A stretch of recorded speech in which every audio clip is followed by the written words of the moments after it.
Here's an update on aquaponics. I mean, it was pretty cold last night, but I've had some carrot starts coming up. So there's 2 there.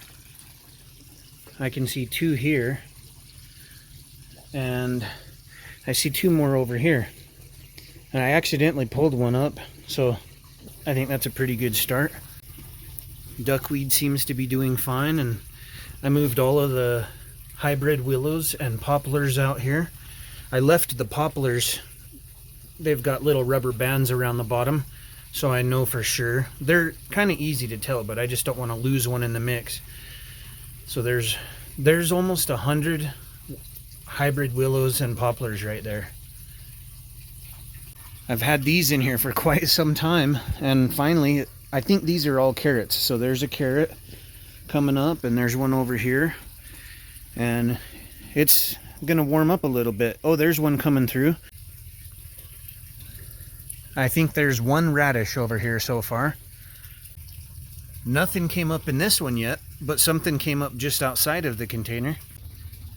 The mice came back and wiped out. Look, this was a snap pea, that was a snap pea, and probably 30 or 40 different little sprouts that were coming up, unfortunately. Here's the sunbelt grape. It's about 8 inches deep, and then I made a little trench because I know they like to hold some water. I believe that's right. Whether you use an electric chainsaw or a gas-powered chainsaw, you'll have to sharpen your chain occasionally. And I found that the Hipa chainsaw sharpener that has 6 files is less expensive and has twice as many files as the chainsaw sharpeners that you might be used to seeing in the hardware stores.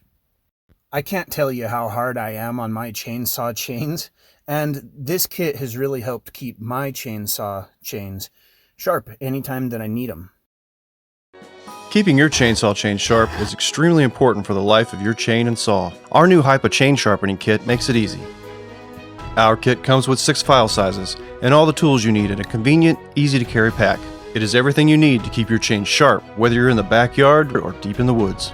With a detachable hardwood handle, you can precisely sharpen your chainsaw with ease and comfort. All it takes is a few strokes per tooth. So say goodbye to struggling with a dull chainsaw chain. The Hipa Chain Sharpening Kit makes sharpening your chainsaw chains quick and easy. This video is sponsored by Hipa. Check out their link below.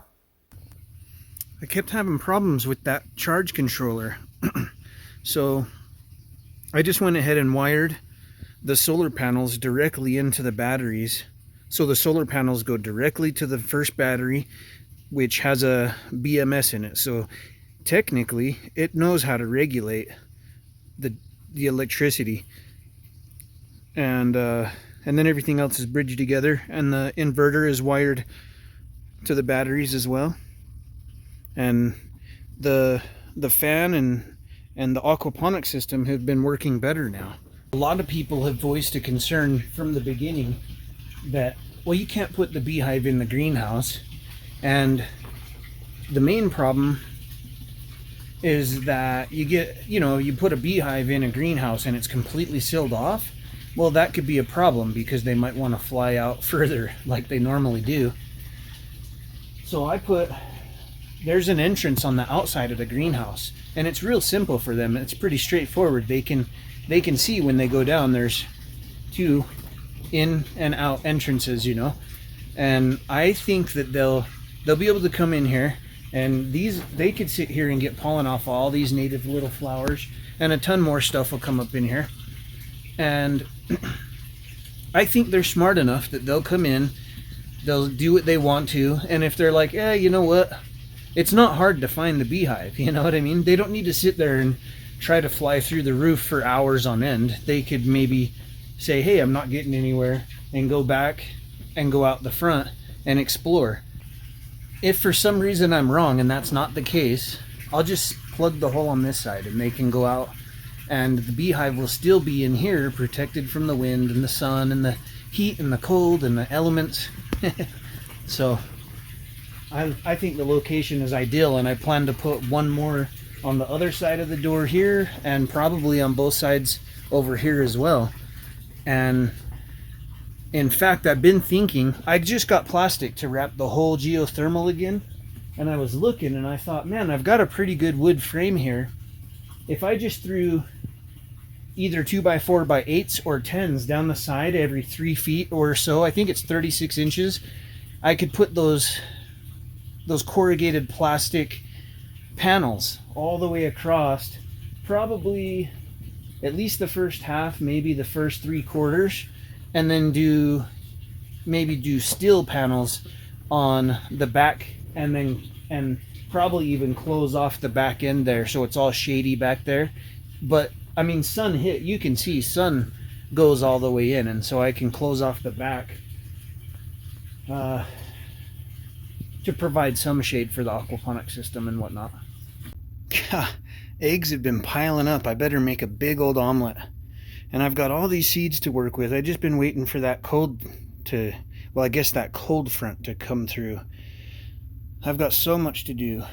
I think after 9 or 10 months, Sun Gold Power finally sent me my unit back. So there were problems with it. I contacted them. They said, hey, send it in. We'll fix it up or whatever. And it took just under a year, and just like that, it's back. I haven't even pulled it out of the box because I don't know. I don't even know if I'm going to set it up again.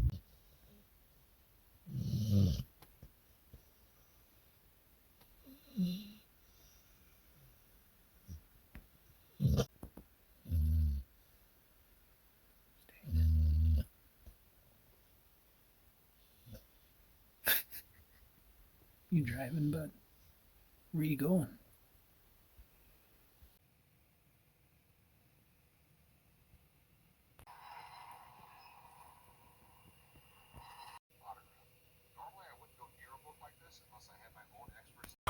Today I just got a few things to do. I'll update you on a few things and I'll get this video up. And then I can get the laundry and all that stuff done. I did a members only live this morning, which was pretty cool. I've got upwards of 100 members now. You can join for 99 cents and cancel anytime. And there's a lot of benefits like behind the scenes videos and posts, and the higher levels you can get my courses for free and all of those kind of things. So it might be something you want to check out. I did post that new video. It's an hour-long members live, and I'll post a link to that down below. The bees seem to be pretty happy. I've seen a few that have died here and there, but really not a lot considering how many there are. And in the early morning when it's cool, they're just kind of chilling, and as the day progresses, you'll see here, I'm sure before I post this video, I'll show you a lot of activity of them coming in and out. They come into the geothermal here, they go out in the front there, and I'm sure they've been scouting and potentially finding some pollen. I've got a decent amount of nice sprouts and things, but as you can see here, this is from the mice. That's still a good one, but they've wiped out probably 60 sprouts. This was just loaded with sprouts, and they don't mess with the bigger stuff as much. Hopefully I can, get a cat here soon so that there will be no mice problems. And I guess maybe I'll have to set up the bucket trap again or something, because it's a real pain in the butt to have 60 or 100 sprouts gone. That's like a whole garden, I've noticed the water down here has just been getting more and more clear. That's awesome, right? You might expect with as much sun as there is for there to be a ton of algae growing down there, but there's not. There's not a lot of algae in there. Really, I don't think there's any. And then you can just see some of the dirt has settled. I've been figuring out where to put this. When you'll see it start to spill here soon, and it bubbles and foams and aerates right here, which here it comes, which would be ideal to put my eggs in there. So I need to test the water. We've got to get to a point where the ammonia is wiped out, and there should be a little bit of let's see, is it nitrates or nitrites? I think the nitrates turn into nitrites. I can't remember. I should have a little bit of one and not the other, really. Ooh-wee, look at it go. So these have only been in here overnight, and they're already forming root systems at the bottom. So I'm just going to let them go a few days, and then I'm going to plant them in swells close to the center of the homestead. I'm going to do it close to the center of the homestead because I should be able to plant those swells and reach with the hose and keep them soaked to really establish some of these trees. There's no way I'm going to be able to plant 100 of them right now, but I could plant like 20 out there, maybe 40, keep them watered, and then plant a bunch in buckets where I can keep them watered easily and get them established and put them out further as the monsoon season comes, and then hopefully they're established enough to maintain on their own. By the way, in a few days, so the bees have been here for 3 days, 3 more days I'll pull it open and we'll make sure that the little bees ate the banana plug that I put in the queen cage to let her out, and I'll inspect to see if I see that she's out and laying eggs, and then we'll close it back up for quite a while. See, the environment provided right here will be really similar to how trout are raised in the water naturally. So putting the eggs in there should be a good thing right here. I think it'll do fine. And right now we're gonna dip and we're gonna bring this over. So this is just a quick test for the water levels. Really what I'm focused on, here's nitrites, they're at 0. Here's nitrates, 0. Let's see, ammonia chloride, 0.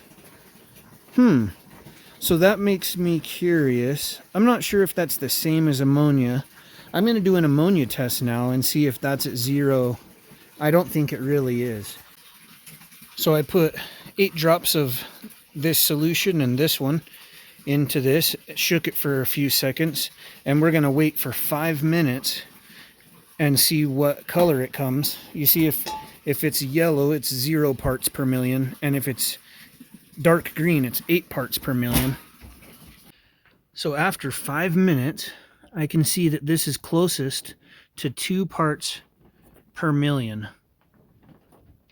Yeah, so that's good progress. That means that in fact the ammonia level has gone down even since I changed the water. So I believe we're cycling.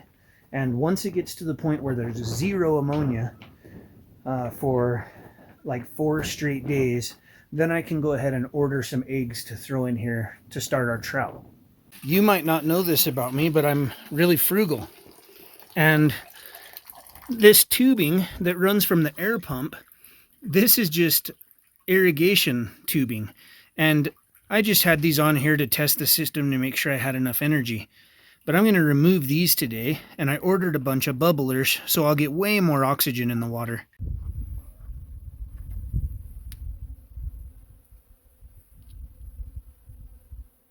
No. No. No.